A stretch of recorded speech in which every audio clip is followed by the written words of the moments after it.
un jeu, hein, c'est un jeu dans notre pays, c'est-à-dire que bon, quand vous avez financé avec un premier prestataire, vous n'avez pas apporté la totalité du financement à l'ouvrage que vous aviez à faire, bon, vous partez, on redemande un deuxième financement à l'État, et maintenant, comme par hasard, on n'appelle plus le premier parce qu'on sait pertinemment qu'il n'a pas fait son job jusqu'au bout, et puis on fait un appel d'offres pour quelqu'un d'autre.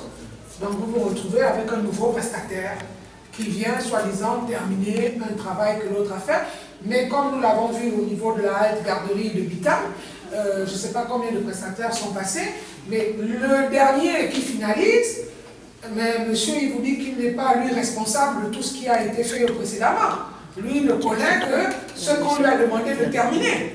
Mais en attendant, c'est lui qui livre le bâtiment. Tu fais les vidéos, pas les photos. Et quand le bâtiment il est livré avec des imperfections, vous lui dites qu'il y a des imperfections au niveau du NACO, le NACO il est mal coupé, un enfant peut se blesser. Ah non, non, mais le NACO c'est pas moi. Moi, on ne m'a pas demandé de poser le NACO, hein. On m'a demandé de venir terminer ce bout de mur, on m'a demandé de venir... Là, le NACO ce n'est pas moi. La politique que le chef de l'État veut mettre en place, c'est-à-dire l'auto-emploi de jeunes filles mères, devrait faire en sorte qu'elles-mêmes deviennent leur propre chef de famille, qu'elles ne comptent plus sur un homme. Donc, à partir de ce moment-là, se prendre en charge elles-mêmes, ça veut dire aussi se prendre en charge dans leur vie sexuelle. Et à partir du moment où moi je peux nourrir mon enfant, je ne vais pas systématiquement avec un homme pour avoir de quoi vivre, mais ne prenant pas les précautions et n'attrapant une grossesse. C'est pas en 2014 qu'on ne sache pas qu'il existe des moyens de protection. Mais là également, c'est l'éducation de nos enfants, de nos jeunes garçons hommes et de nos pères hommes.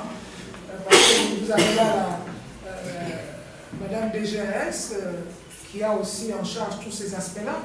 Les violences faites aux femmes et même aux femmes mariées pour l'acte sexuel, nous sommes tous des adultes dans cette salle, il y en a plus qu'il n'en faut.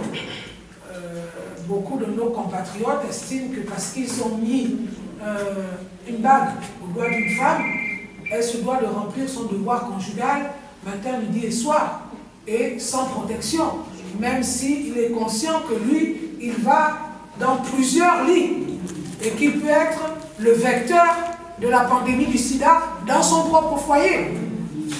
Ça ne l'empêche pas de forcer l'épouse à avoir des rapports non protégés. Donc, ça aussi, il faut être conscient de tout cela. On était incapable de nous donner le chiffre exact, par province, par structure, du personnel qu'on avait dans ce département ministériel.